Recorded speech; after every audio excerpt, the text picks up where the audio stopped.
evening and welcome to Have I Got News For You. I'm Jo Brand. In the news this week, in Japan, games designers claim to have created a virtual reality headset which recreates Theresa May's Brexit negotiation experience.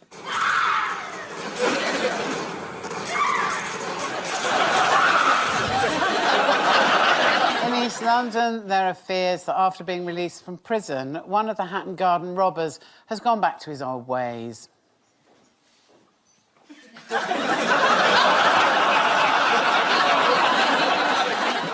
And there's an awkward moment in a brasserie in Paris when the food comes out before it's properly cooked.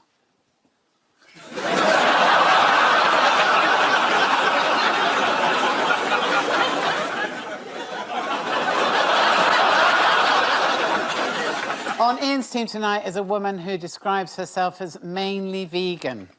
Me too, if it wasn't for the fish, meat, chicken and dairy. I'd be totally vegan. Please will you welcome Grace Dent.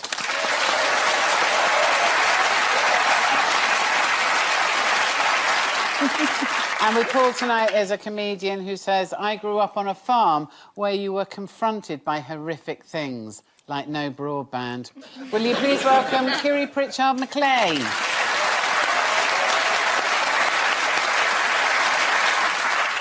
And we start with the biggest stories of the week. Ian and Grace, take a look at this.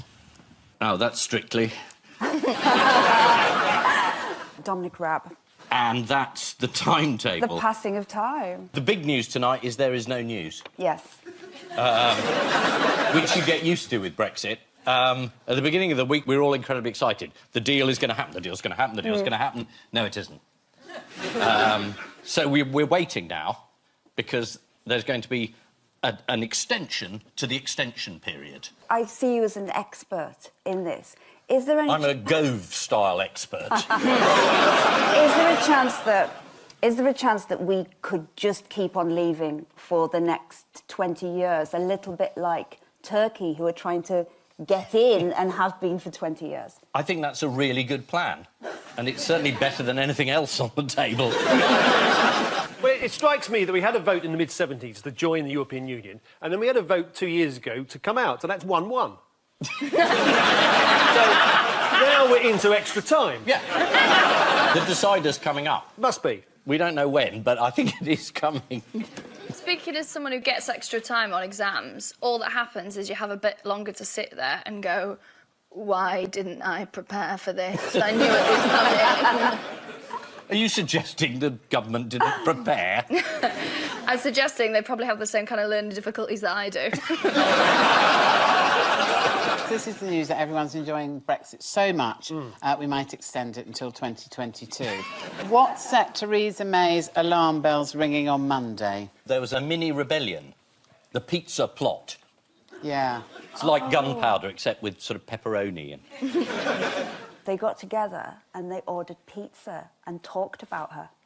Ooh. Well, actually, the Sun were almost as good as you at explaining it. They revealed it was called the pizza plot because of the food they eat when they plot. That's quite helpful, isn't it? Who's in the pizza plot, then? Do we know? It's all the extreme Brexiteers. Indeed. So that includes Sajid Javid, Esther McVeigh and Penny Mordaunt. She likes a stuffed crust. And... Thin and crispy, or well... Jacob Rees-Mogg, as he's known. And also an excited source told the Mail on Sunday... What was the source? Hey! Have you ever thought about doing stand-up? No. Just as well. Anyway, no, listen, an excited source told the Mail on Sunday, we have managed to keep it very secret. And if we just... Yes! There it all is, not secret at all. I think it sounds cute, doesn't it? It sounds like a sleepover. Like they're all just sat there and one of them spins the bottle. I'd watch that. What, with Chris Grayling? Yeah. I'm amazed he was there. I don't know what transport he took. What did Michael Gove's wife, Sarah Vine, suggest male cabinet ministers should stop doing in order to negotiate a Brexit deal? Let's have a look. She is tenacious, she is calm, she just does plough on. I mean, I think it would be quite nice if all the men stopped shouting and screaming and waving their willies around and maybe just gave her a bit of a hand. It's obviously a lot more interesting in cabinet than I thought. I know what she means. You must have heard willy waving before. I have heard of it as a phrase. Yes. It was an Olympic sport until 1930. Surely there must be a bit of willy waving inside the private eye offices. Do you have any women in there? Sorry? Any women in there? He's got an office in the middle of Soho, of course he has.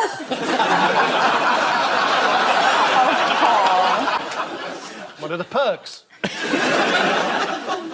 The Department of International Trade has been trying to help to reduce the stress of the Brexit negotiations on their staff. How? Foot massage. Yoga? Mindfulness. That is included, but where would this mindfulness In a take spa. place? In a something room. Locked, I would padded like cell? that, yeah. It's called a tranquility room. Oh, yes. What can you do in a tranquility room? Listen to soft panpipe music. You can make a mindfulness jar. You have to fill a jar with water and put glitter in it. Does Gwyneth Paltrow sell one? If you can get it up your vagina, she Should we do a psychological experiment on you? I think we should. OK, yeah. Yes? Yeah, OK. absolutely. Right, now I'm going to show you some pictures. Yep. You've got to tell me, do you prefer the top line or the bottom line? Ian? I think I prefer the top line. Okie dokie. The top line is definitely more soothing. Bottom line. Right, Paul? Oh, I say the top line as well, because at least they're finished. OK. Well, if you like the top line, you're a leaver. And if you like the bottom line, you're a whinging Ramona, apparently. Excellent. Well, That's what will shut the researchers... critics up. That's what researchers say at Oxford University. Money well spent, chaps. What is Brexit being used for as an excuse for not doing? Anything that involves forward planning? Kicking somebody out. Oh, kicking Burko out. Yeah. They had a debate about bullying and That's right. the shocking behaviour that's been going on in Parliament, and it all got a bit awkward because he was obviously the Speaker and he is one of the people who are accused. There's like this horrible toxic masculinity culture in Parliament. Who would have thought just a group of public school boys would behave badly when they're put together? It's unreal, isn't it? Doesn't sound likely to me. But they still say that John Bercow can't go because he is absolutely the best man in the country for the job. And the Labour Party is very keen on keeping Bercow in, which is quite embarrassing, because the Tories on the whole would throw him out. But he said he's going to have an extension period, a sort of transition, and, you know, implementation over the next couple of years. And he'll be gone by the time most people are dead. I think you need like a single mum with like a half-hour window who's had like no sleep. She's right, sit down, shut up, listen to what they've got to say, and she'd just rattle through it all. And she'd do it all with baby sick on her. It'd be absolutely amazing. Do you want to know what Dame Margaret Beckett said? I won't sleep tonight unless I do. She said Brexit issues trump bad behaviour. Basically summing up a whole 2 years of news in one sentence. There we are. And in Dame Laura Cox's report, a number of people complain of being shouted at inside the House of Commons and told, you're fucking useless. I think that's being shouted from outside the House of Commons. This is the ongoing Brexit negotiations. At a meeting in Brussels this week, 27 EU leaders enjoyed a dinner lasting 2 hours. It was awkward when the bill came, as they tried to work out who owed what, until they realised Britain could just pay for it all. There was at least some good news for Theresa May. On the 28th of this month, the clocks go back, so she's got a whole extra hour to try and sort out the Irish border. Now, unless Theresa May compromises on her Brexit plan, the DUP have threatened to bring down the government. I'd have thought the DUP would be in a better mood this week, now that legally they don't have to bake any cakes for homosexuals. Paul and Kiri, take a look at this. Harry and, what's her name? Meghan. Meghan. They're in Australia doing good work, and she's handing him some herbs. Sniff it, don't smoke it. It's terrifying. The most terrifying thing is that the man's been operated by the doll. That's the terrifying thing about it. So, yes, there's two royal stories there, is it? There's the trip to Australia and there's a royal baby. Somebody's having a baby. Oh, they're having a baby. Yeah, that's it. Yeah, I always absolutely. assume if it's people I don't know, it must be the Kardashians. This is the wonderful news for royal watchers that Prince Andrew is one more step away from the throne. Well, how are the royal couple holding up? She's doing amazingly. She could shut a car door on her own and everything in her condition. It's wonderful. Apparently, one royal source told The Express, Harry is an emotional wreck, but in a good way. You wait till he has to tell the baby about his two granddads.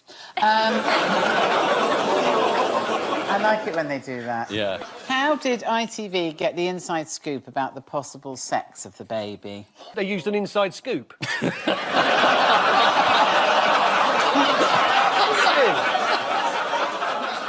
I think that's a bit off, isn't it? They've guessed the possible sex of the baby using Felix the psychic cat. Of course. How stupid of us not to get that. He has quite a good success rate. He's 50-50 on this kind of thing. Yeah. Let's have a look at him and how Felix he the manages. psychic cat. That's not Felix, that's Lorraine Kelly. Or is it? He doesn't do impressions as well.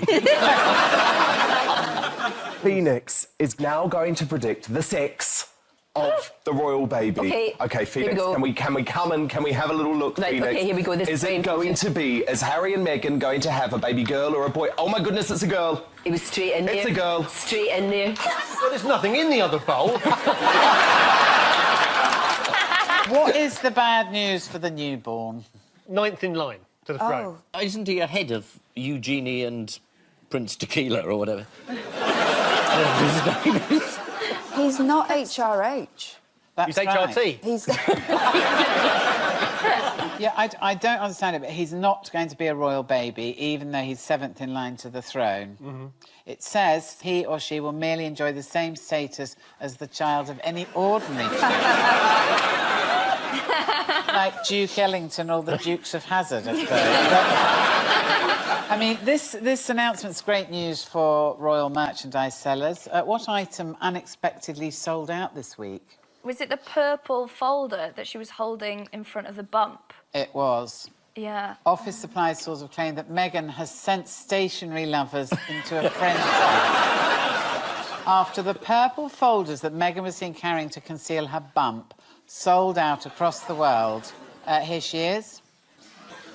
She could have covered it with my book, which comes out today. Ta-da! So, yes, what's Harry given up to be more supportive to Meghan? The army. No. Is it Ket? Is it what? Do you know what that means? Oh, you don't know what you're talking about, do you, Ian? No, it was MDMA. Has he given up drinking? He has indeed. He's not touched a drop for 3 months, which has led to him seeing less of his friends. Let's go to Australia anyway. How did Australia's Channel 9 today welcome the happy couple down under? Did they have loyal viewers dressed up as kangaroos throwing boomerangs at them? Covered in Vegemite? No, because that would have been good. Let's have a look. That is the royal flight, we understand. British Airways flight coming in, and we can safely assume at this point of the morning at 6:05, the royals have just touched down in Sydney. Big round of applause, everyone. Thank you. Well, that's nice, but the only problem is they actually flew in on a Qantas flight.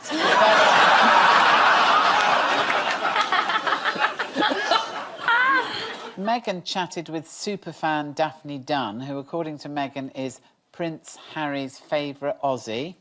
Bit of a kick in the teeth for Jermaine.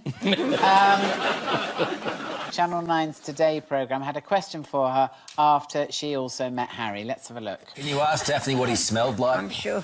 Was it a summer breeze? I'm not sure this is appropriate, but Carl would like to know what Prince Harry smells like. Oh, quite nice. So Prince Harry smells quite nice. Hold the front page. Anyone here smelt Prince Harry? Yes. No. What did he smell like? Vomit, beer and cannabis. Thank you. That clears that up. But it could have been me, because it was in the typhoon box.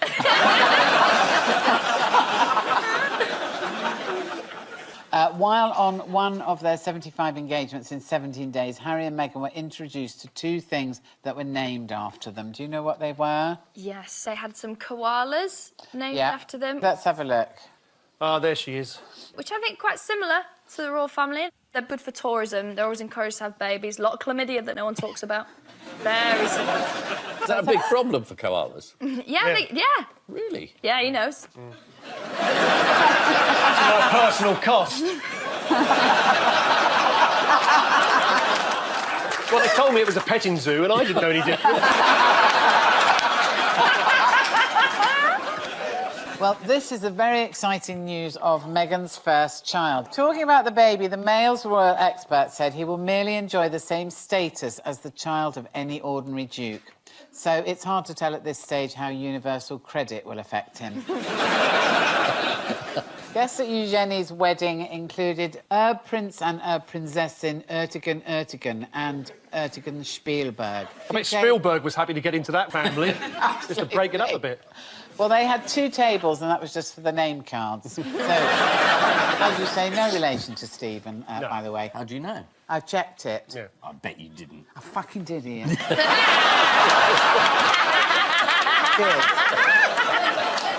And that's how Private Eye is edited every fortnight. A little insight there. Little insight. Fly on the wall. And so to round two, the strengthometer of news. Fingers on buzzers, teams, and here's the first one.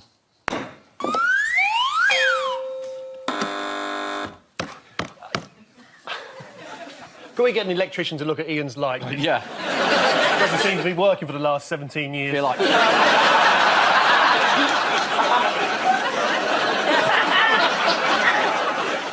This is Daniel Craig, who's got a new baby there, and he's carrying the baby around in, I don't know what it's called. Is it called a papoose? Or It is. It is, OK. And this drew the attention of Piers Morgan, who's got a birth on this morning now.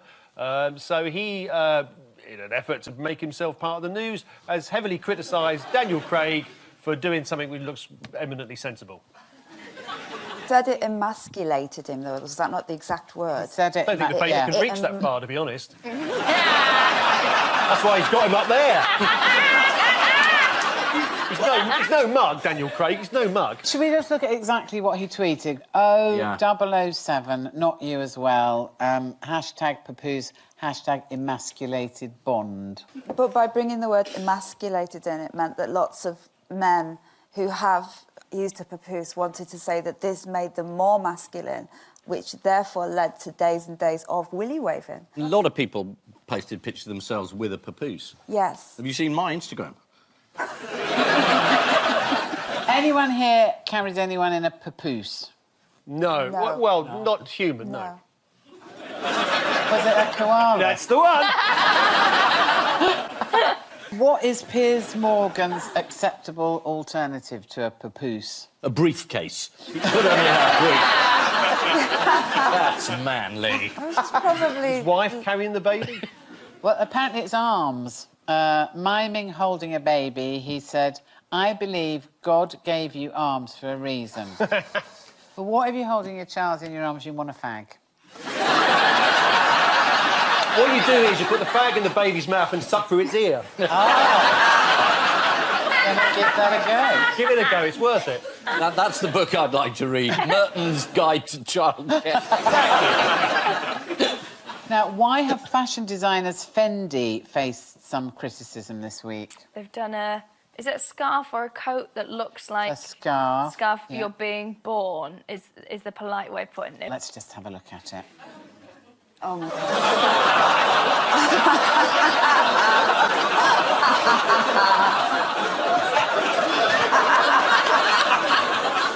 No, it reminds me of somebody, but I can't think who it is. I love the shading on the hair. It's like Noel Edmonds' beard. Well, if you're wondering how to wash it, Gwyneth Paltrow recommends steaming it. On its website, Fendi describes itself as a brand famous for scarves and delicate foulards. I've never heard it called that before. This is the Twitter storm in a teacup over Daniel Craig wearing a papoose. Here is 007 with his papoose. James Bond really is a cold bastard. Anything to stop a bullet. Now, according to BBC News, Piers Morgan even tried to get Donald Trump on his side. As we know, Donald Trump doesn't condone fathers being that close to their children. If they're Mexican, he doesn't even let them in the same cage. That's 4 in a row you've had. That's quite bad. Do you want to go for the holiday? Yeah. Fingers on buzzers, teams. Here's the next one.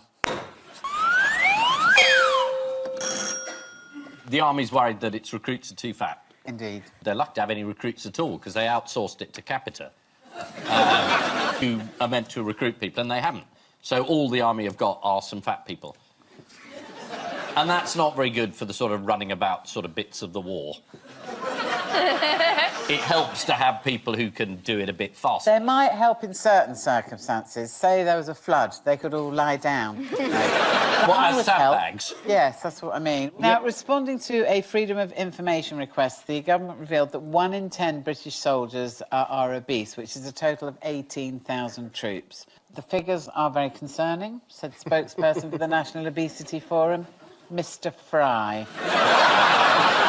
What measures are the armed forces taking to reduce the problem? They're giving them, like, diet plans and things like that, and some of them have been given gastric bans. So now it means that the weight standards are stricter to get in Little Mix than they are to get in the army. It's very funny. We've also apparently heard that they've been given Fitbit bracelets. I've actually got a Fitbit. I think they're brilliant because I don't like to do more than 100 steps a day. So it really keeps my exercise down. Right. Now, carbs aside, what else has the British military been told to cut down on this week? Booze. It's their use of acronyms. Oh. It's been revealed that the armed forces have a handbook with over 370 pages worth of acronyms. KFC. That's the top one. A source told The Times that Defence Minister Stuart Andrew has got fed up with people coming to his office and reeling off a list of letters, which he then has to look up in the book. In the spirit of the MOD's fetish for baffling abbreviations, let's play a little game of WTF does that mean? Yes. OK. First one, what do we think DVD stands for? Digital versatile disc. No. No. Well, in an army context. Oh, they all military? Oh, in an army Yeah, they're all context. military. Oh. Yeah. Oh, wow. Do you not want to play anymore? No, I don't. Shall I just tell you? Yeah, go on then. All right, defence vehicle dynamics. Ah, excellent. Next one, shed. Sarge, here's Emily Dickinson.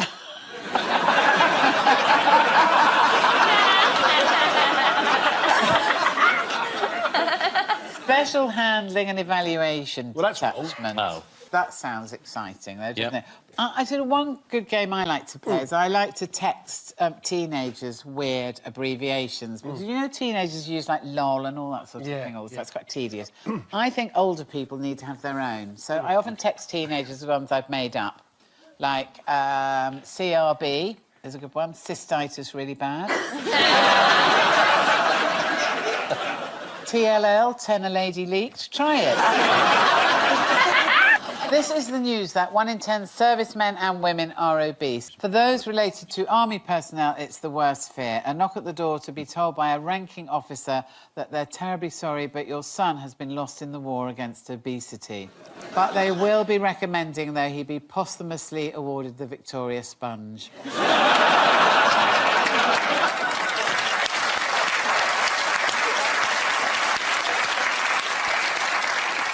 OK, time now for the Missing Words round, which this week features as its guest publication, The Morris Dancer. Oh, hooray. Yeah, the good news is they can't sneak up on you to sell a copy. And we start with the history of Morris dancing by John Forrest is what? It's actually a better read than some other books by celebrities coming out this Christmas.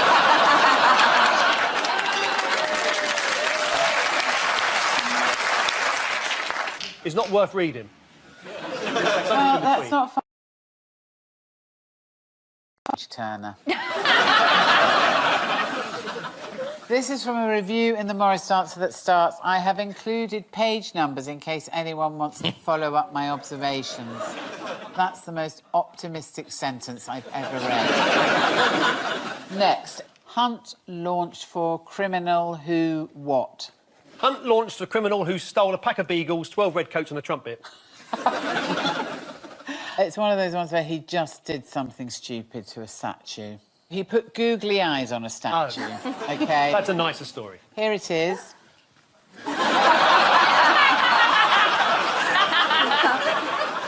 That's the kind of bust you have in an Airbnb that you know you're being filmed in. And finally, there is no point whatsoever in doing a Google search using the term what? Jacob Rees-Mogg, babe magnet. I thought it was Google tax. Morris dancing. Yes! Oh. This is an article from the Morris Dancer which claims that if you really want to learn more about Morris dancing, then rather than use Google, you should read their publication. Well, it has got more articles than you can shake a stick at. Final scores are Ian and Grace have 6, Paul and Kiri, just edged ahead with 7. No. I'm so sorry. Great, well done. Yes. And I leave you with the news that after yet another Brexit proposal is blocked by the EU, Theresa May says she's open to ideas from any source. In Wandsworth, a dejected resident leaves a planning meeting having been denied permission for a tyre on a rope at the back of his house. And in Gloucestershire, as the weather turns colder, the Duchess of Cornwall is thinking about getting a new hat. Good night. Good evening and welcome to Have I Got News For You? I'm Ramesh Ranganathan. It's week 6 of lockdown and it's also week 6 of my mum asking me why I'm not more like Rishi Sunak. Mum, I've given you enough money. Paul, some people on Twitter have been saying how much they like your wallpaper, mate. Yes, it's curtains. It's curtains. Some people on Twitter need to get a better picture quality, I think. But I take the compliment very nicely. Yeah, well, I'd be prepared for a backlash now that it's curtains, mate. Yeah, it doesn't matter. I don't get Twitter. They can say what they like. Ian, I hate to be the bearer of bad news, but I'm afraid that once again, your bookshelves have come up short. This week, it's been all about J.K. Rowling's, who's been so bored in lockdown, she's decided to rearrange her books according to colour. Let's have a look at her illuminating efforts. She really is very, very bored indeed. I've got plenty to do. I haven't got time to rearrange my bookshelves. I'm going to see the cricket. It's on next door. To repeat. On Ian's team tonight is comedian Maisie Adam, who recently tweeted that she's living with her brother and boyfriend. Maisie, can you please confirm that is 2 people? Yes. I know the North has a dodgy reputation for that sort of thing, but I can confirm it's 2 very separate people. And on Paul's team tonight is broadcaster James O'Brien. James, you host a radio phone-in, so I guess this will feel pretty familiar to you, just listening to a handful of idiots while sat there in your underpants. It's a busman's holiday. Are you actually wearing trousers, James? Why are we suddenly talking about whether or not I'm wearing trousers? There you go. I've got trousers on.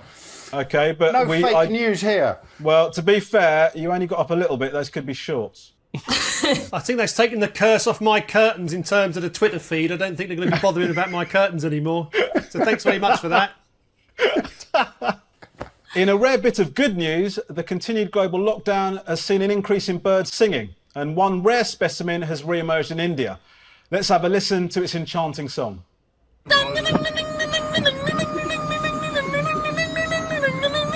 I've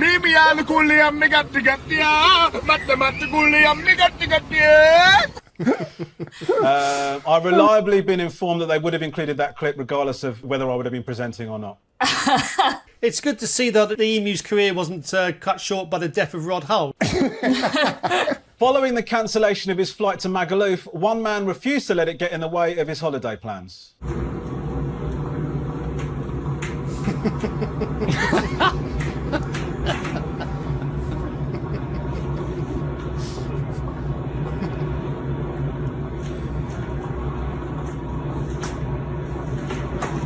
How does he know it's his?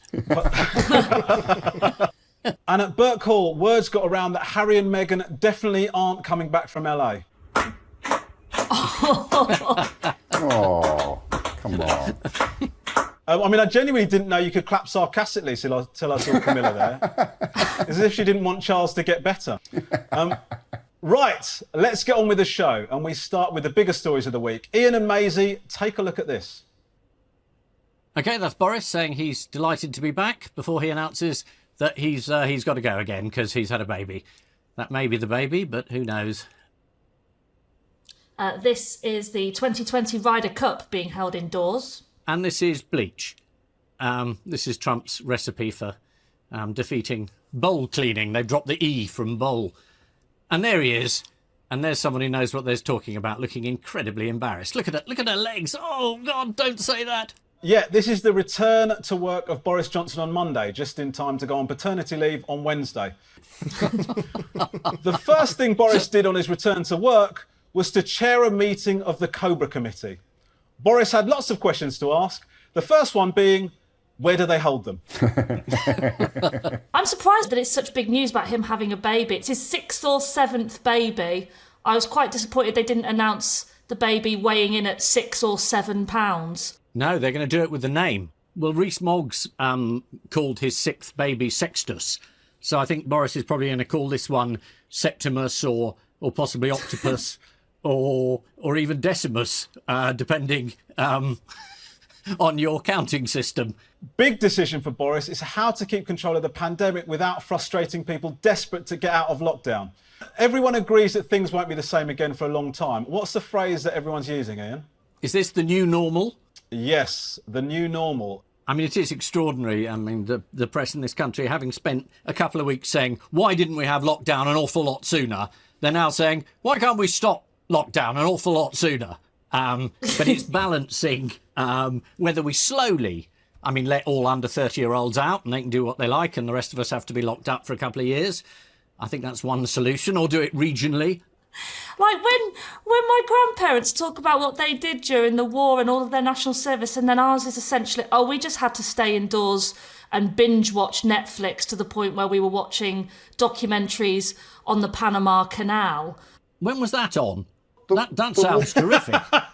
It's amazing, Ian. Honestly, it's amazing. Get involved. Fantastic. Panama Canal, for God's sake. The first wartime analogy was that we didn't close the pubs during the Blitz. That was the reason why we shouldn't have the lockdown, which kind of missed the point that the Germans weren't really trying to kill Londoners by infecting them in pubs. And then I heard another character saying that I think it might have been Farage, saying that we didn't have social distancing during the Blitz, and I still haven't quite worked out the logic behind that idea, as if maybe it would have helped. The bombs would have landed in between people if they'd all stayed 2 metres apart. Well, there's clearly a competition running to see who can say the new normal the most. But who's winning? Let's have a look. How different is the new normal going to be? This will be the new normal. Moving to a new normal. What we will be seeking to do is find a new normal. Won't be just going back, it will be a new normal, if you like. I had just sort of naturally assumed when Trudeau was saying this is the new normal, he was just referring to his facial hair. And I was just thinking, I'm here for it. Well, Trudeau did say it first, to be fair. Supermarket shortages seem to be over, but we might be running out of something else by July. Do you know what that is? July. It's soap. But by soap, I mean Coronation Street, EastEnders, Emmerdale and Hollyoaks. Yeah, will they start putting this into the storylines of soaps, do you think? They'll start putting COVID-19 storylines into EastEnders, and I mean, then you really would have a reason to shout, "Get out of my pub." It's very rare that I've watched an episode of EastEnders and thought this could do with being a bit bleaker. Is it going to be Coronation Street? Oh, very good. Thank you very much. Yeah, I don't believe that clap. That's a Prince of Wales clap. That is a Camilla clap. Ian, when was the last time you watched Coronation Street? Was it when Albert Tatlock got done for scrumping apples? I think I gave up just before then. Did you?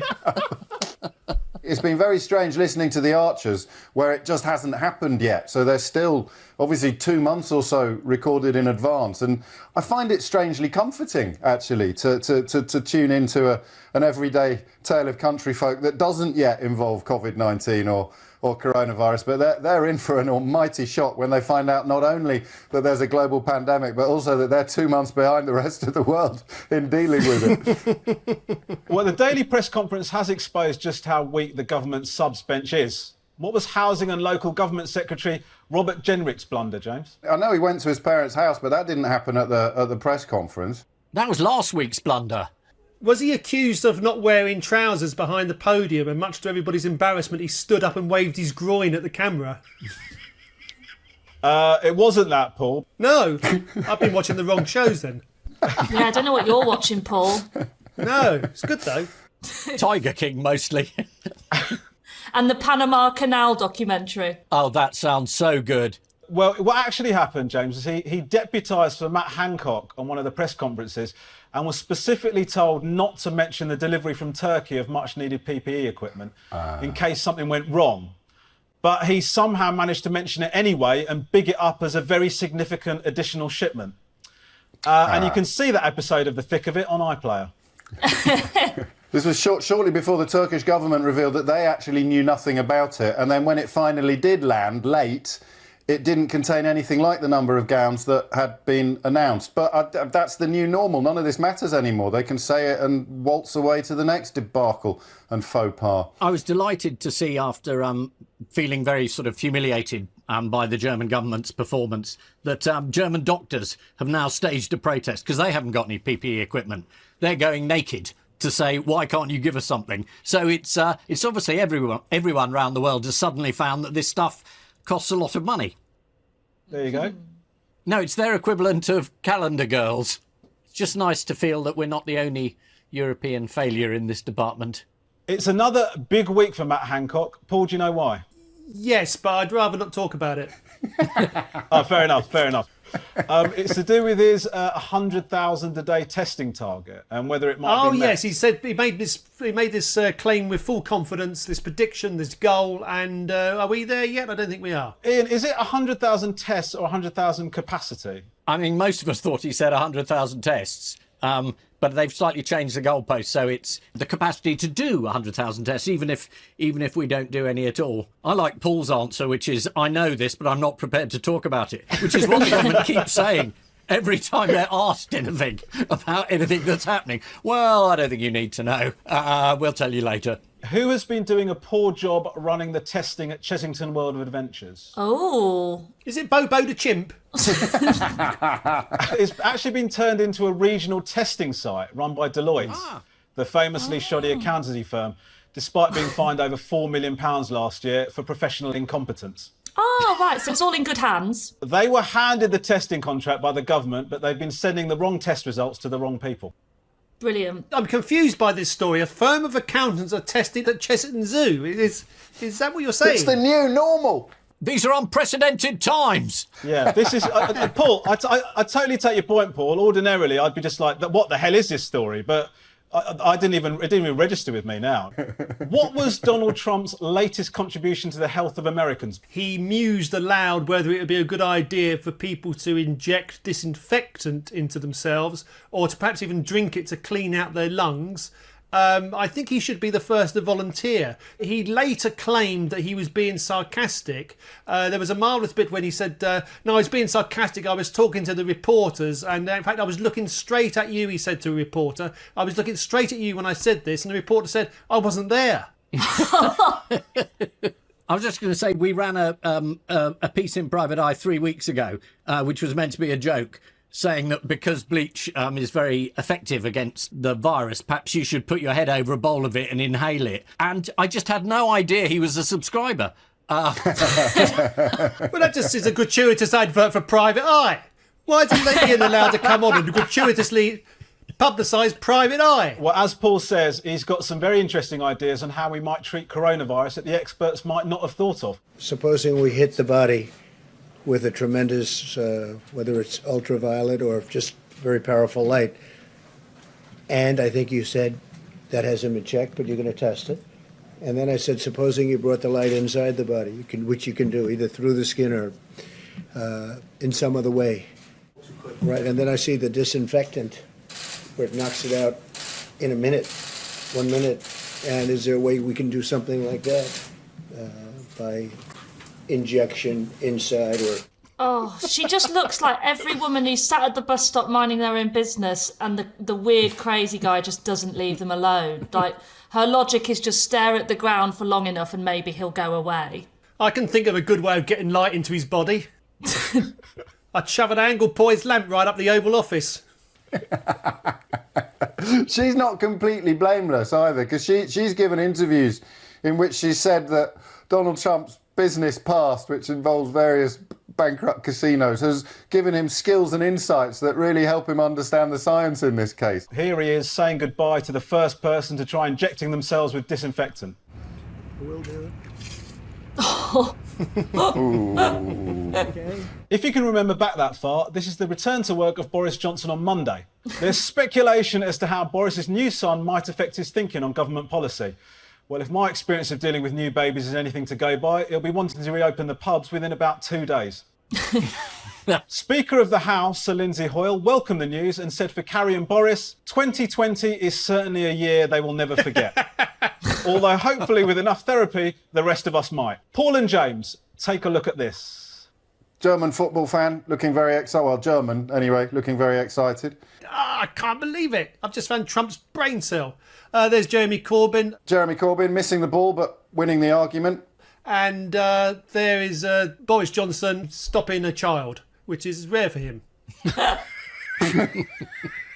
So this is the news that the England football team aren't as bad at taking penalties as we all think. Who's decided that England are good at taking penalties? It must be the Germans, I suppose, as James identified a German at the top of the clip. Is it the Germans saying that? It is the Germans. It's German scientists at the Sport University in Cologne. Oh, yeah, but they're taking the mickey, aren't they? I mean, clearly. Just look at the record. Yeah, well, apparently, according to the German scientists at the University in Cologne, they have come to the conclusion after researchers reviewed over 5,000 historical penalties and deduced that there is no such thing as the English penalty curse. So it's just 100% English incompetence then. Phew. 5,000 historical penalties, like 1066... 1914, the Great War. How historical are these penalties? There's one on the Bayeux Tapestry, I know that. Yeah, Harold lets it in. I mean, aren't they just being nice to us? Isn't this just to help morale? It's a strange compliment to come out with in such a time of, oh, we should all be united, let's give each other a compliment. And all, like the Germans are like, I guess you're okay, you're not cursed when it comes to penalties. It's the most passive-aggressive comment ever. It feels like it could almost be sarcasm, doesn't it? Oh, you are so good at the penalties, you really are. You're the best. Current England manager Gareth Southgate, doing his famous Prince Charles impression there. I thought he was doing the FA Cup. He missed a penalty against the Germans, but without that miss, he wouldn't have had the opportunity to star in this astonishing Pizza Hut advert. Miss Pizza Hut pan pizzas, unless I'm mistaken. Thank you, miss. Come on, Gareth, it only took me 6 years to get over it. Have some pan pizza. Pan pizza from Pizza Hut. A light, fluffy base with a crispy crust smothered with generous toppings. Thanks a lot, boys. I feel much better now. Ooh, this time he's at the post. To be fair, he was ahead of his time. That's how we're all going to be eating in restaurants from now on. This is the news that English footballers are surprisingly good at taking penalties. The report also concluded that my eyes are really straight and that I don't overly rely on my mum for TV formats. Kiri Patel welcomed the news, adding that England also have a 100% record of not losing penalty shootouts when there is no football happening.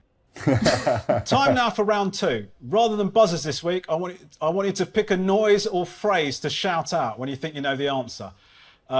So, Maisie, you look like you're already ready there with something. I am ready. That's nice. Ian, have you got something? I have. I've got these clippers, which my neighbour dropped off, and he said, you need to use these, which I thought was quite rude, but I haven't yet, but... Great. James? I'll go for a catchphrase, if I may, and I will choose the catchphrase of the head of the World Health Organization from 6 or 7 weeks ago when he urged every country on the planet to test, test, test. OK, thank you. And Paul, what have you got? I've got my dear friend Nicholas Parsons introducing Just a Minute. Welcome to Just a Minute.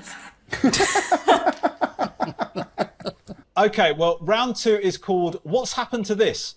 I'm going to show you a picture and I want you to tell me what's happened to it since the picture was taken to make it newsworthy. And I use the term newsworthy fairly loosely. So here's your first one. Oh, this is a dumper truck and somebody, I'm sure somebody has filled it up to be a hot tub, haven't they, during the lockdown? Maisie, you are across the news that counts, aren't you? This is Yorkshire builder Dave Eastwood who turned his dumper truck into a hot tub. Here it is. Paul, what's the main advantage of having a hot tub in a dumper truck, do you think? Well, it's better than having a dump in a hot bath. I don't know. Well, according to Dave, the best part is you can drive it round so it's always in the sun. You just have to drive it slowly so the water doesn't spill. Yeah, never mind your missus, Dave.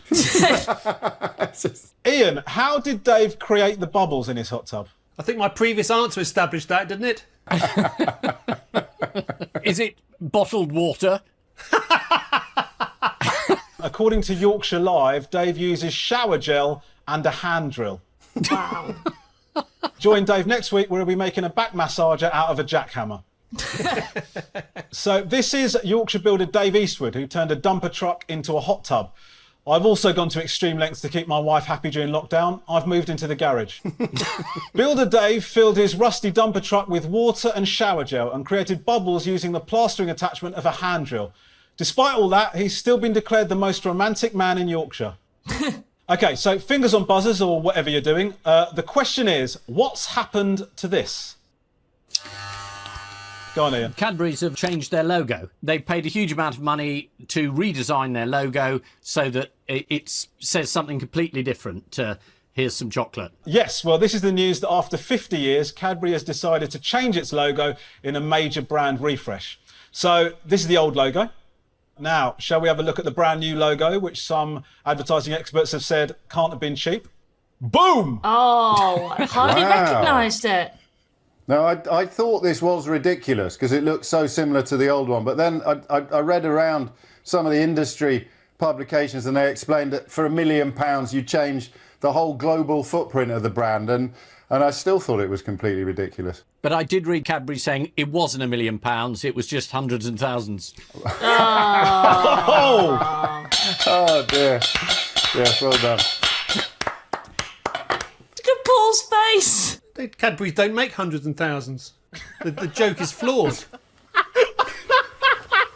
It's Captain Logic. Why can't you let Ian have his moment, Paul? Well, if he start letting him have moments like that, there'll be no end to it. Yeah, I'll be doing panto.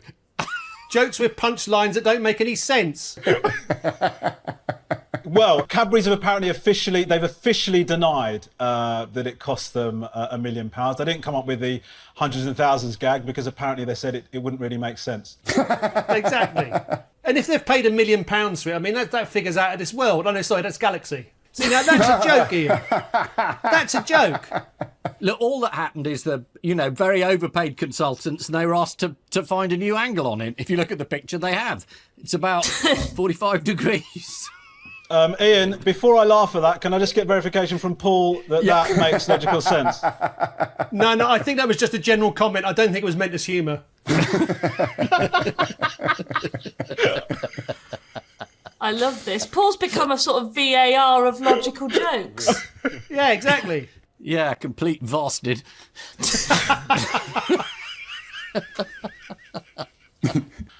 A Cadbury spokesman said, this is part of a much wider brand refresh, which will touch all of Cadbury's visual assets.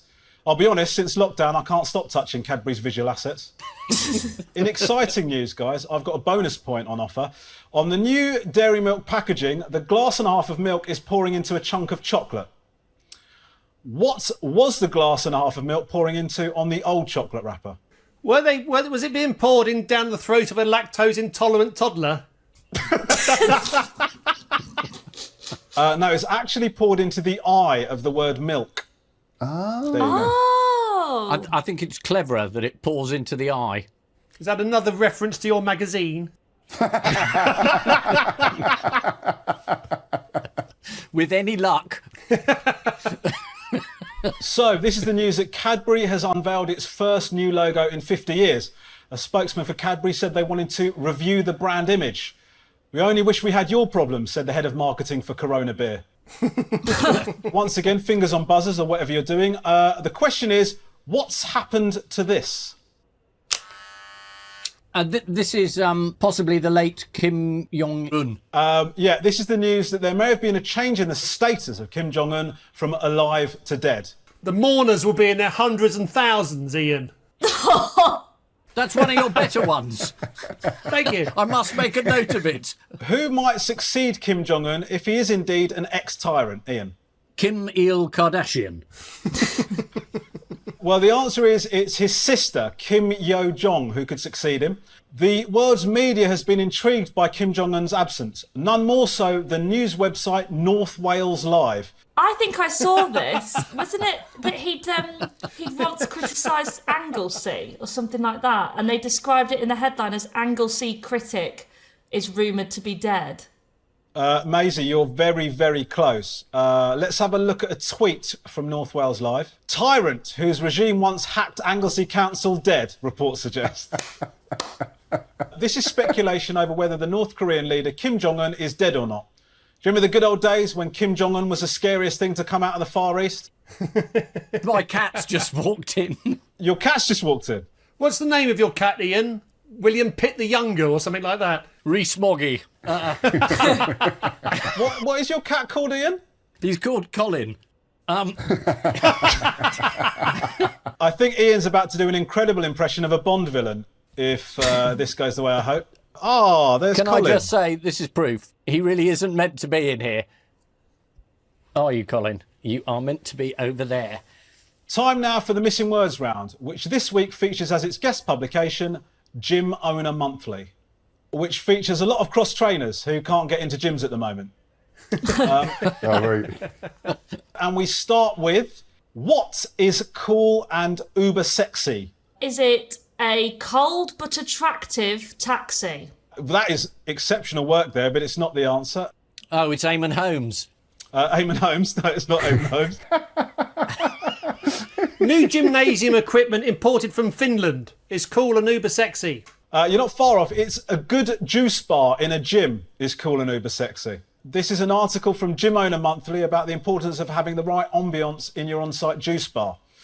I've not been able to go to the gym for the past 5 weeks and 39 years. Next. Woman accidentally orders headphones inscribed with the words, what? Do not resuscitate. It's not do not resuscitate. Property of Eamon Holmes. Do not resuscitate. All good answers, not the correct one. The correct answer is woman accidentally orders headphones inscribed with the words, leave in the back garden if I'm not there. This week, Rosa from Market Harbour accidentally personalised her new headphones with her delivery instructions. Here's the case they came in. Oh, lovely. Oh, that's brilliant. Oh, bless. And finally, man tries to conquer fear of heights by what? But unfortunately, what? Man tries to conquer fear of heights by climbing tree, but unfortunately falls out. Correct answer is man tries to conquer fear of heights by climbing onto a stepladder in his garden, but unfortunately falls into a hedge. It's a story of Alan Gill from Wrexham who tried to cure his fear of heights with a stepladder. Let's have a look.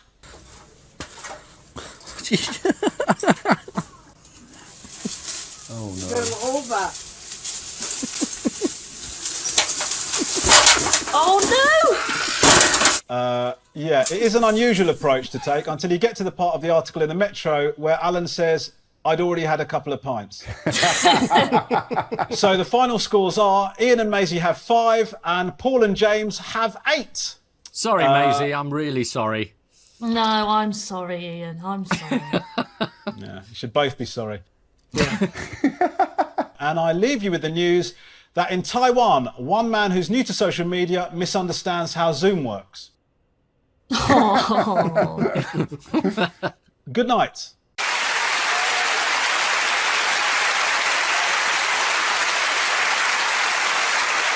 Good evening, welcome to Have I Got News For You? I'm Rod Gilbert. In the news this week, in Pyongyang, celebrating another successful missile launch, the nuclear weapons team get to see a different side to Kim Jong-un.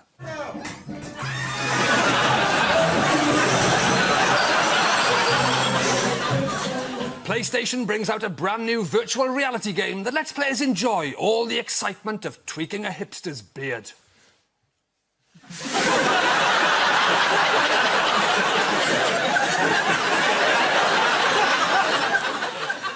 And in an attempt to reduce energy bills, Rhondda Council unveils their new aluminium recycling centre.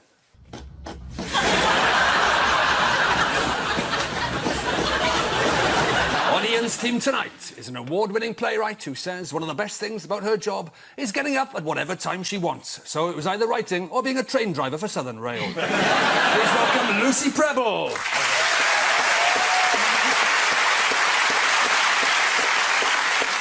And with Paul tonight is the writer and director of a new film about Stalin, a tyrannical megalomaniac with a cruel sense of humour. Amanda also made the thick of it. Please welcome Amanda Iannucci.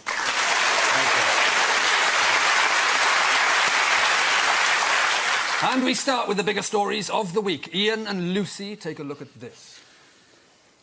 With European dinner, they're eating their own hands. Yeah. Oh, that's a subtle metaphor. Oh, a leak, yes. Oh, look. Man He's... going upstairs, is that a metaphor? No, he's just drunk. There was a dinner, wasn't there? There was a dinner. I do find it strange that we get this kind of autopsy of the dinner. It's a bit like, you know, when your flatmate comes back after a Tinder date and tells you, you know, well, he was a bit arrogant, he was a bit cold, and you know that he's gone back to his group of friends and said, well, she was begging for it, you know, she was like this, she was like that. The stories are different, and then in the end they're just going to, you know, find a way to split up, which is basically what's going to happen with these guys. Yeah, that image of a Tinder date between Theresa and Jean-Claude has really stayed with me.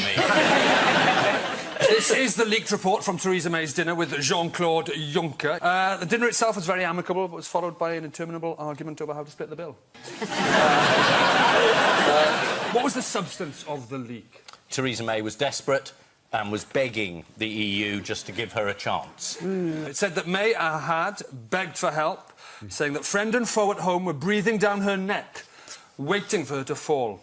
Juncker's chief aide is called Martin Selmayr, and he's got form. There have been other occasions where there's only been 3 people in the room and the content of the discussion has suddenly appeared in the German paper. And everyone goes, oh, no, not Martin. He doesn't do that sort of thing. Oh, but does he? Yeah.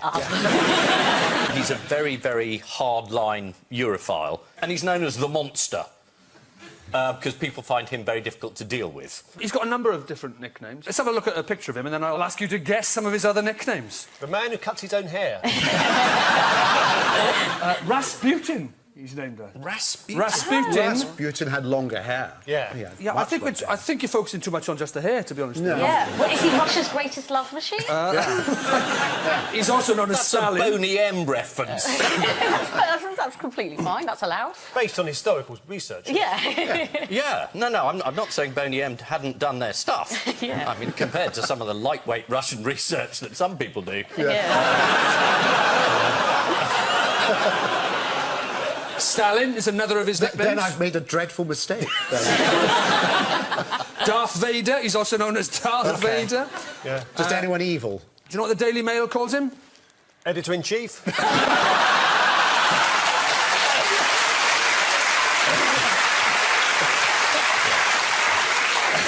It's Leaky Bully Boy. I think I was right first time. Leaky Bully Boy. There was another leak at a high-level meeting of European politicians this week. What was that? Not this toxic gas leak at the... No, a much less serious leak, arguably. The vegetable leak. Slightly more serious than the vegetable leak. It involves Macron's dog. Oh, yes. The President of France urinated into a fireplace and then blamed it on his dog. I would that were true. While attending a meeting at the Élysée Palace with Macron and members of his government, Nemo relieved himself in the fireplace. Keep an eye on the young chien. Pouvoir apporter cette offre intégrée. Et c'est ça qu'il faut qu'on arrive à porter. C'est une demande des élus locaux.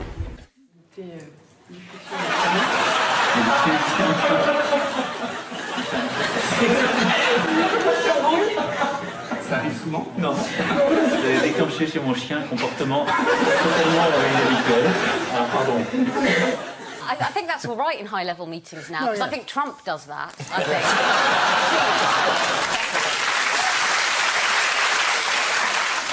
I don't think he's polite enough to go over to the fireplace. No, Boris gave a speech this week, or Happy Days, where he urged the EU to speed up with Brexit. What was noteworthy about this particular speech? He made a number of Shakespearean references in it. He was just sort of riffing on the subject of why Brexit needed to happen quickly. So it was Hamlet, you know, he couldn't decide how to act, and it was Macbeth, you know, waiting to stab someone. You've got Gove there, for God's sake. Just get on with it.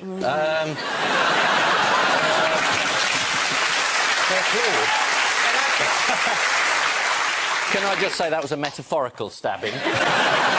Shall we have a look at Boris Johnson riffing on Shakespeare? Yes. I suggest, humbly, to our friends and partners in Brussels, now is the time to get on with it. You know, let's not let I dare not wait upon I would, or, you know, let the native hue of resolution be sicklied o'er with a pale cast of thought, or whatever.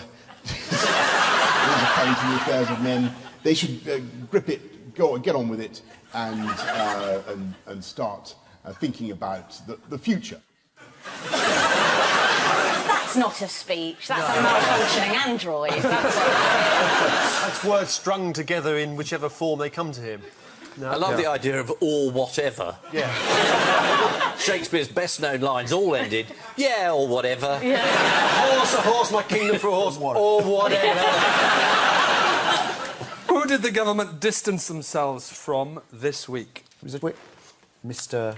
Heaton Harris? Oh, yes. Is this the man who sent the letter? Yes. He wanted the names of all lecturers at the universities who'd been teaching on European affairs and information as to whether they were talking about Brexit or pro-Remain policies.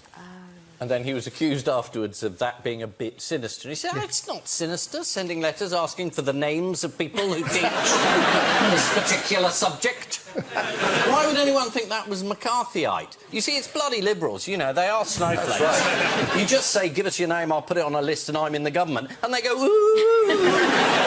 How do they go just again? like that. Well, it's Halloween. It's like a 1920s chorus girl.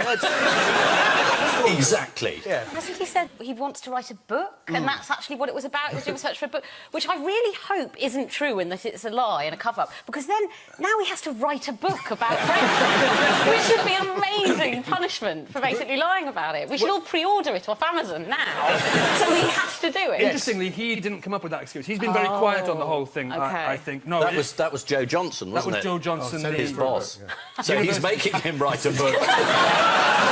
The book is called The University Lecturer Murders. It's a mystery. How did universities respond? I just told you. Woo! Not all of them. Oh, they were all pretty snowflake libtard, I thought. Paul Kleiman took a slightly more humorous approach than some others, tweeting, "Dear Chris Heaton-Harris, following your letter to my Vice-Chancellor, here are the details of my theatre history lectures." Which included week 1, medieval theatre, performing the Brexit heresy. Week 2, Shakespeare, Lever or Remainer. And week 6, boiled Brexit and carrots, the nationalist songs of the music.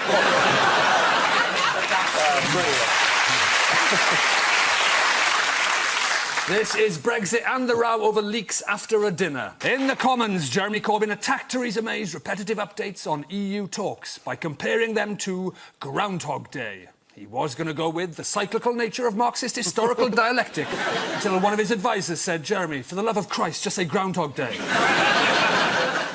One Tory MP came under fire for asking universities for the names and details of lecturers teaching Brexit. One critic accused him of McCarthyism, while another said it was idiotic Leninism. Lenin and McCarthyism, eh? Just let it be, I say. Paul and Amando, take a look at this. Oh, yes, this is the election last summer in Sheffield. That's Girls Aloud, I believe. Oh, it's a young Paul Merton. Yeah, that's me.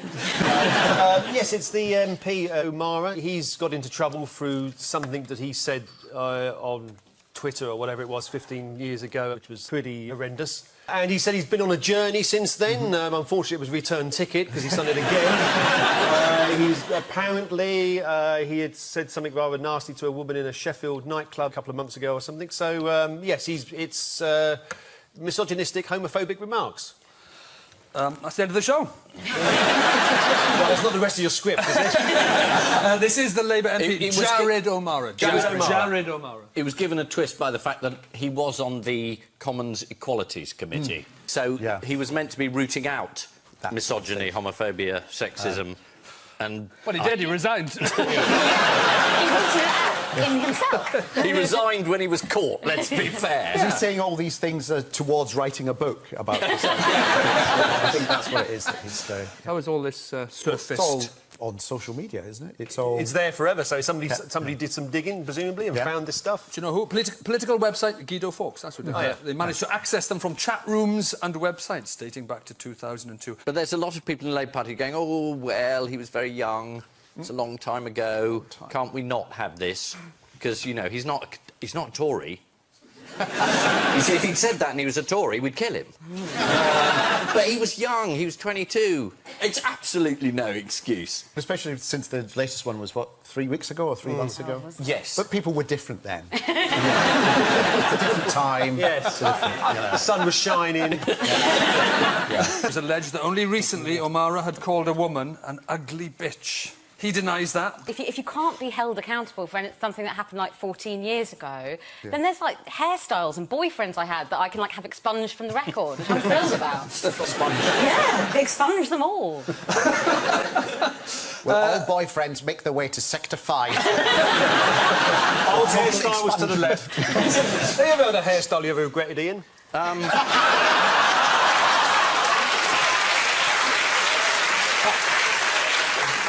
This from a man wearing a cravat. Yes.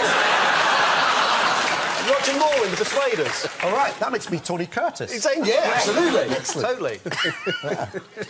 It is weird, though, isn't it? Because there's a fine line between sort of terrible misogynistic language and just being a real dick. And it seems like some of his comments are being a real dick. You know, he's saying stuff about Jamie Cullum and stuff, which, you know... is music criticism probably more than it's misogyny or homophobia. And Are you sure about that? Well, I'm not, actually. I don't know quite what he said, but I'm guessing... He said pufters and... Oh, did he? He said Cullum should be sodomised with his own piano. Ah, right, OK. So he doesn't like jazz much, then, does he? What did he say about pop band Girls Aloud? Do you remember? He invited them... yes, I do. Go on. Yeah, go on. Of course. He invited them to sack Sarah and come have an orgy with me. How many is an orgy, Ian? Anyone? I'll open that out to them. What, 2? And a mirror. Who sprang to O'Mara's defence? Oh, everyone. Really? Yeah. Well, he certainly did. He said, I got swept up in lad culture and football and all that. Well, at last, someone's spoken the truth. Although the signs of his enlightened forward thinking were there back in 2006. This is from his band's website. It's only natural pretty girls want me. However, any girl that would like to make whoopee with me must be passionate about charity and the fight against social injustice. So any woman that goes on a date with him is doing it for charitable reasons. Shadow Minister Angela Rayner also defended him, saying, I am happy to sit alongside him. His apology was very difficult for him. I suspect it was more difficult than his maiden speech, but it was a heartfelt speech. What's wrong with that statement from... He never made a maiden speech. He didn't know. He hasn't been in Parliament much. Why is he not keen on holding constituency surgeries on Fridays? Oh, he goes out on a Friday. Thursday's his night out and he's hungover on a Friday. Yeah, that's right. Thursday is my usual going out night, and I am always really hungover on Fridays. It's lad culture, we all do it. You get swept up in it, don't you? You just get swept up in it. I live within 5 miles of Wembley Stadium. It's a nightmare. Swept up in football culture. He clearly likes a good time. Here's a tweet from one of his neighbours. Does your local MP wake you up at 4 a.m? Does he keep his party going till at least 7 a.m? No? Try living next to twatting Jared O'Mara.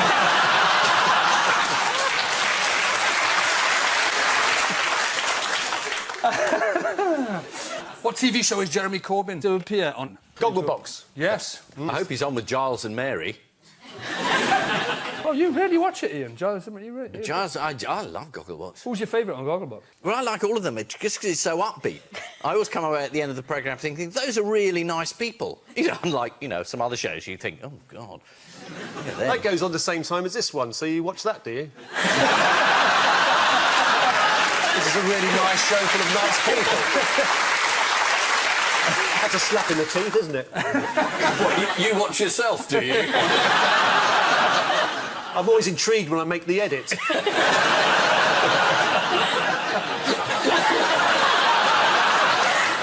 This is Labour MP Jared O'Mara, who has been suspended for a number of ill-advised comments made on social media. To be fair, everyone's done a few things when they were younger that they now regret. Even Jacob Rees-Mogg sent some pretty racy telegrams. In his comments, Jared O'Mara has been homophobic, xenophobic and sexist. And worst of all, in the eyes of the Labour Party, he doesn't have a bad word to say about Jews.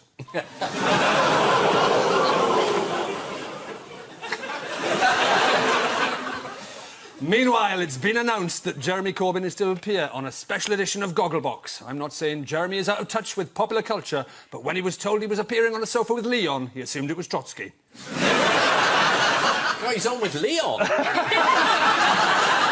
And so to round 2, the picture spin quiz. Fingers on buzzers, teams. Oh. Amanda and Paul. Take that, reformed. Oh, no. And they're appearing with their tribute band. It's she, which is slightly ironic when you look at that picture and the report says she is going to do this, she's going to do that. Oh, no, there's no women there. It's solid blokes. It's an odd way to phrase it. Wall-to-wall fella. Look at it. Lads culture. They look like they're going to be launched, don't they? Or like Skittles, a huge balls are coming and knock them over. It's President Xi. His thought has been encapsulated within the Chinese constitution. And the only other person who's had his thought as part of the constitution is Chairman Mao. So, how does that work exactly? Do you know what that means? I think it just goes... And it becomes law. And people look at it and go... And his thought is mainly that he should be in charge. Yes. That's his main thought. And other people should not be. Yes. And anyone who doesn't agree with him should shut up. Yes. Or be shut up for a very, very long time. What does Donald Trump think of Xi Jinping? He congratulated him on his elevation, kind of revealing that he thinks he was somehow elected and kind of won that spot through an open ballot. Whereas, in fact, it was sheer dictatorship. It's a fabulous quote from Trump. People say we have the best relationship of any president, because he's called a president also. Some people call him the King of China, but he's called the president.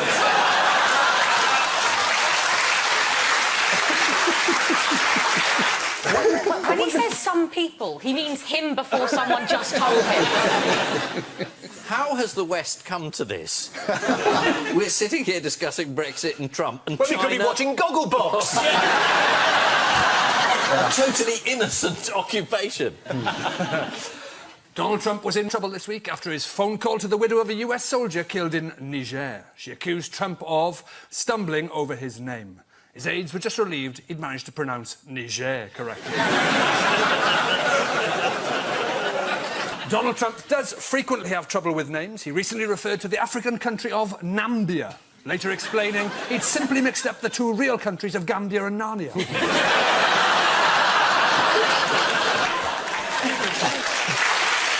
Fingers on buzzers, teams. I believe it's called a burger. Well done, Ian. I think I'll give you a point just for that. It's nothing to do with magic, or it's levitating or something? I mean, yes. It is the news that scientists at the University of Sussex have found a way of making food levitate. Why?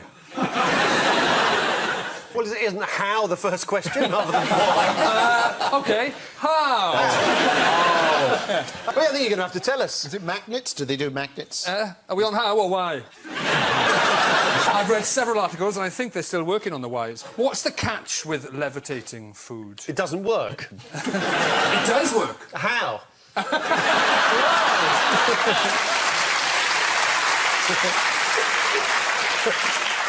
The catch is, according to The Sun, you can only eat your meal in pea-sized blobs. Let's have a look at the machine, preloaded with a feast. It works by ultrasonic waves blasted from above and below to create what they're calling a cage of sound waves. You can actually make some quite complex dishes. Here's one for Ian. I know how you like cheese and wine. Have you been reading my 15-year-old blog? Is that what you're doing when you're 15? Cheese and wine evenings? It was wild, I'll tell you. Lad culture, wasn't it? It was lad culture. Lad culture. He was swept up in the whole teenage Get the cheese boys and wine. round, watch a bit of bridge on the telly, look up the Book of Common Prayer. If only he was exaggerating. Let's have a look at the cheese and wine hovering. That looks like a moon. It looked like a moon circulating around Saturn. Do you want to see a levitating burger? Yeah. Here it goes.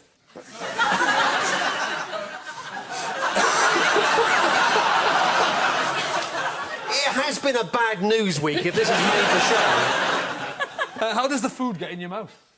Oh, who cares? It doesn't. I've invented something called the hand.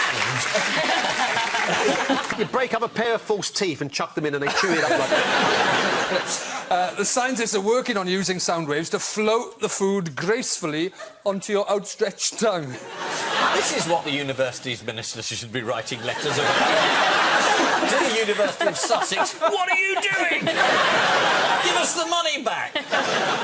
This is science's bold leap towards levitating our meals. I can't see the idea of floating food ever catching on. It's pie in the sky stuff. We built up to that joke, you realise that, don't you? That's the reason they put that question in. What time is Gogglebox on? It's about now. Is it? Yeah. Time now for the Missing Words round, which this week features as its guest publication, Cowsmopolitan.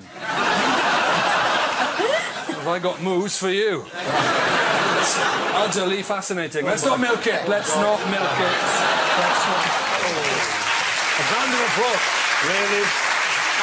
Really? You disappoint me. And we start with... What is an insult to Cockneys? Dick Van Dyke's accent. It's a new themed restaurant that's opened up in London, in the East End. Which It is. Charging lots of money to eat traditional Cockney fare. It is. East End themed dining experience is an insult to Cockneys, is the right answer. I had piss off Cockneys. think you get I had Jeremy Hunt, so we'll have to get to that. This is a Cockney-themed dinner party featuring tracksuited and tattooed characters drinking, smoking and being aggressive. If you really want to be entertained by these appalling stereotypes at the £55 a head meal, I'd just say, leave it, it's not worth it! Next! Yeah, go on then, I'll let you go. That was all right, wasn't it? That was all right, wasn't it? Yeah, not too bad, you know Very how good it night. is. What? Can I hear your Welsh? Well, it's only a little bit, you know, but... There's certain names that, like, if you think of certain composers, like Johann Sebastian Bach. You're Welsh, aren't you, Ian? Was born in Mumbles. I was. But it was a very long time ago. And I was writing a book about Wales.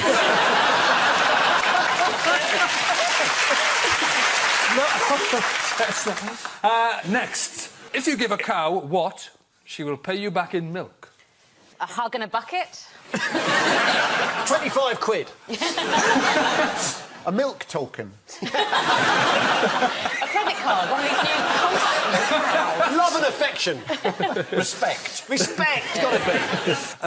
Now, where are we? Oh, next. Richard Madeley. Did we get the sorry. answer? What's the answer? If you give a cow Richard Madeley.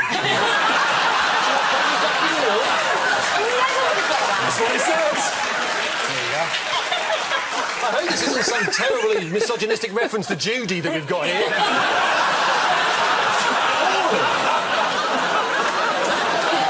Absolutely appalling. I can't work out who's going to get the blame for that, you or me. Well, I was trying to make it out that somebody else had said it. Unsuccessfully, I should imagine. If you give a cow her 6 basic needs, she will pay you back in milk. Richard Madeley... He's come up again! I think he guest edited this version of Cosmopolitan, this edition. Richard Madeley, what? Has a cow. Is sober. Is it... Not libelous. Is it has to be mentioned in every television? Yes. Which is why we've had to mention him so much tonight, Exactly. just legally. He was doing breakfast this week. I don't watch much telly, but he was... Was he good? Yeah, no, he was very, very good. I've always liked him. Yeah. What's happened to you, Ian? Gogglebox, now breakfast television. It's another book. Have you lost your job?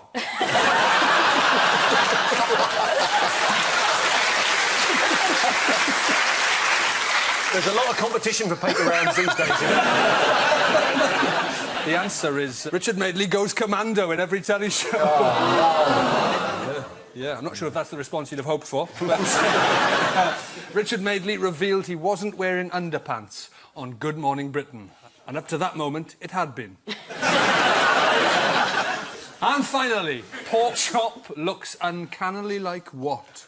Richard Madeley? It's a new one. Looks uncannily like a pig with a bit missing. Darth Vader is the answer. Oh, this better be uncanny. Pork chop looks uncannily like Darth Vader. Well, check it out, see how uncanny it is. So the final scores are... Ian and Lucy have 5, but Paul and Armando have 5. Hey!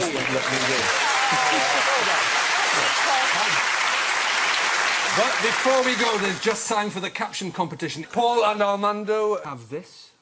Now all we need is some cheese and we can go to Ian Hislop's party.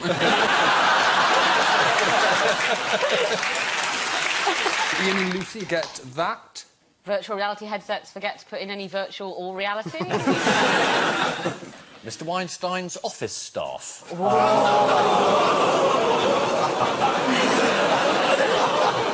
Yeah, that's the one to finish the show on. And I leave you with news that there are fears that a split in the Tory party could end in violence as evidence emerges that Boris Johnson has his own personal army.